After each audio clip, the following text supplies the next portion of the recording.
Hello students, मैं रेनू बहुरा, associate professor zoology, government MS college Bikaner. मेरी आज की टॉपिक है एमोसीट larva.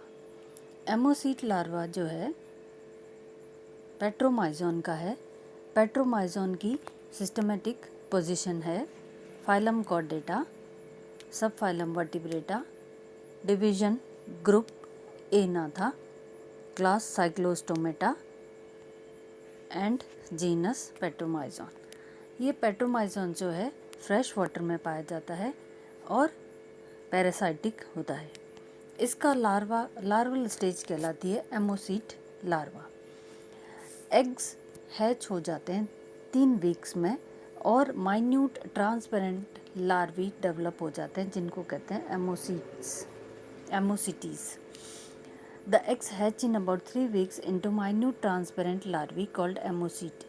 They are different from the parents that they were originally described as distinct genus Emocytes. इनको अलग से जीनस का दर्जा दिया गया है और क्योंकि ये अपने पेरेंट से बिल्कुल डिफरेंट है। At first they are 7 millimeter in length and stay in nest when about 15 millimeter long. ये 7 मिलीमीटर इनकी लंबाई होती है और जब तक ये घोंसले में या नेस्ट में रहते हैं उसके बाद इनकी लंबाई हो जाती है 15 मिलीमीटर लेंथ हो जाती है और ये नेस्ट को छोड़ देते हैं और मिट्टी के अंदर दब करके और अपना जो है लाइफ निकालते हैं या फिर सैंड में जो क्वाइट वाटर या स्थिर वाटर होता है जिसके अंदर सैंड में या मिट्टी में दब करके रहते हैं। The larval period lasts from 3 to 7 years according to species. They grow to about 170 millimeter in length and become opaque. Larval period जो इनका है वो 3 से 7 साल तक का होता है और ये 170 मिलीमीटर लेंथ डेवलप कर लेते हैं और ये इनकी बॉडी ओपेक होती है। The larva represents primitive and vertebrate form. ये प्रिमिटिव कैरेक्टर्स का लार्वल स्टेज होती है और वर्टिब्रेट फॉर्म को ये प्रदर्शित करता है। Its body is eel like, एक स्नेक या फिश के समान इसकी बॉडी होती है। It has a single median dorsal fin, एक अकेली मीडियन डॉर्सल फिन पाई जाती है। It is blind and non parasitic filter feeder. ये ब्लाइंड होता है लार्वल स्टेज और नॉन पैरासाइटिक होते हैं, परजीवी नहीं होते हैं और फिल्टर फीडर होते हैं। It has no suctorial buccal funnel but a semi circular oral hood around the mouth. Suctorial buccal funnel नहीं पाई जाती है बल्कि सेमी सर्कुलर ओरल हुड होता है जो कि माउथ के चारों तरफ प्रेजेंट होती है। Mouth also has a transverse lower lip, एक लोअर लिप पाई जाती है माउथ में।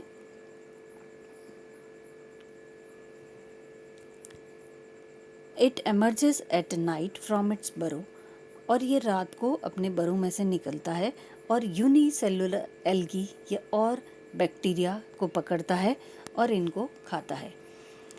विच are caught on the floor of pharynx in mucus springs secreted by tubular endostyle.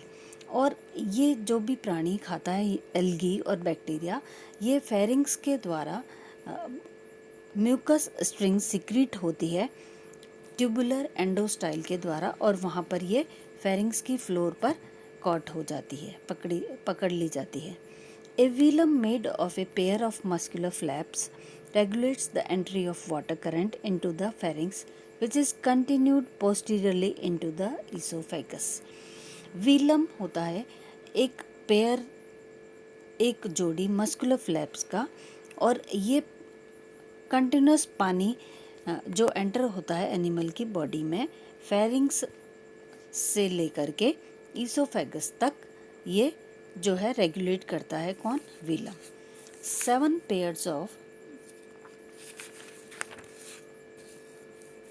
gill pouches are present, each with its internal gill slit into pharynx and external gill slit to the exterior. 7 जोड़ी इसके अंदर Gill pouches पाए जाते हैं जो अंदर की तरफ तो गिल स्लिट्स फेरिंग्स में खुलती हैं और बाहर की तरफ गिल स्लिट होती है जो बाहर की तरफ खुलती है। Branchial basket supporting the pharyngeal wall alternately expands and contracts, drawing water through the mouth into pharynx and pumping out through external gill slits. Branchial basket जो होती है, जो pharyngeal wall सपोर्ट करती है उनको, वो alternately जो है एक्सपेंड होती है और कॉन्ट्रैक्ट होती है, जिससे पानी अंदर खींचा जाता है एक्सटर्नल गिल स्लिट्स के द्वारा और बाहर की तरफ पंप किया जाता है एक्सटर्नल गिल स्लिट्स से। दस water circulation is by muscular activity, इसलिए वाटर सर्कुलेशन कहते हैं कि मस्कुलर एक्टिविटी है, एक मसल्स के द्वारा कंट्रोल की जाती है, इसलिए मस्कुलर एक्टिविटी है। Liver, bile duct, gall bladder, protonephros ये सभी प्रेजेंट होते हैं। Liver, bile duct, gall bladder और प्रोटोनेफ्रॉस इनके अंदर पाए जाते हैं। Pericardial cavity enclosing heart connects with coelom, pericardial cavity जिसके अंदर हार्ट प्रेजेंट होता है और वो कनेक्ट करती है सीलोम से। Paired eyes remain hidden under thick skin and muscles, paired eyes होती है जो छुपी हुई रहती है मोटी स्किन और मसल्स के नीचे। Unpaired median pineal eye is well developed, but hypophyseal and nasal sacs are poorly developed. Pineal eye जो है वो सुविकसित होती है और hypophyseal and nasal sacs ये poorly develop होते हैं इन larval stages के अंदर। अब है metamorphosis। After a long larval life of 3 to 7 years, ammocetes undergo several structural changes to metamorphose into the semi-parasitic adult form. Larval life 3 से 7 साल की होती है और उसके बाद में ये एमोसीट लार्वल स्टेज मेटामॉर्फोसिस होता है इसके अंदर और उसमें बहुत सारे चेंजेस होते हैं जिससे कि semi parasitic adult form develop हो जाता है। तो ये चेंजेस हम एक करके करेंगे। Oral hood is replaced by a suctorial buccal funnel, oral hood replace हो जाता है सक्टोरियल बकल फनल के द्वारा, जिसके अंदर स्ट्रॉन्ग और शार्प टीथ प्रेजेंट होती है, टंग पाई जाती है और राउंडेड माउथ होता है और बहुत कॉम्प्लिकेटेड मस्कुलेचर पाया जाता है। Endostyle changes into a thyroid gland below pharynx, endostyle जो होता है वो थायराइड ग्लैंड में कन्वर्ट हो जाता है जो फेरिंग्स के नीचे पाया जाता है। Velum becomes reduced to guard the opening of respiratory pharynx, velum reduce हो जाता है और रेस्पिरेटरी फेरिंग्स की ओपनिंग को जो है फ्लैप की तरह ओपन और क्लोज करता है, गार्ड की तरह उसको ट्रीट करता है। Oesophagus separates from respiratory pharynx which becomes a blind sac, oesophagus separate हो जाता है रेस्पिरेटरी फेरिंग्स से जो कि एक ब्लाइंड सैक की तरह बन जाता है। Gall bladder and bile duct disappear, gall bladder और बाइल डक्ट दोनों डिसअपियर हो जाते हैं। Gills develop into gill pouches, gills develop हो जाती है गिल पाउचेस में। Pronephros is replaced by a mesonephros, pronephros replace हो जाती है मीजोनेफ्रॉस के द्वारा। Paired eyes become uncovered and functional, paired eyes जो है जो मोटी स्किन के नीचे धसी हुई होती है और मसल्स के नीचे धसी हुई होती है वो अनकवर्ड हो जाती है और फंक्शनल हो जाती है। Single median nostril shifts to the top of head, एक अकेली नॉस्ट्रिल शिफ्ट हो जाती है और बिल्कुल हेड के टिप पर प्रेजेंट हो जाती है। Nasohypophyseal sac grows backwards, nasohypophyseal sac पीछे की तरफ ग्रो करता है।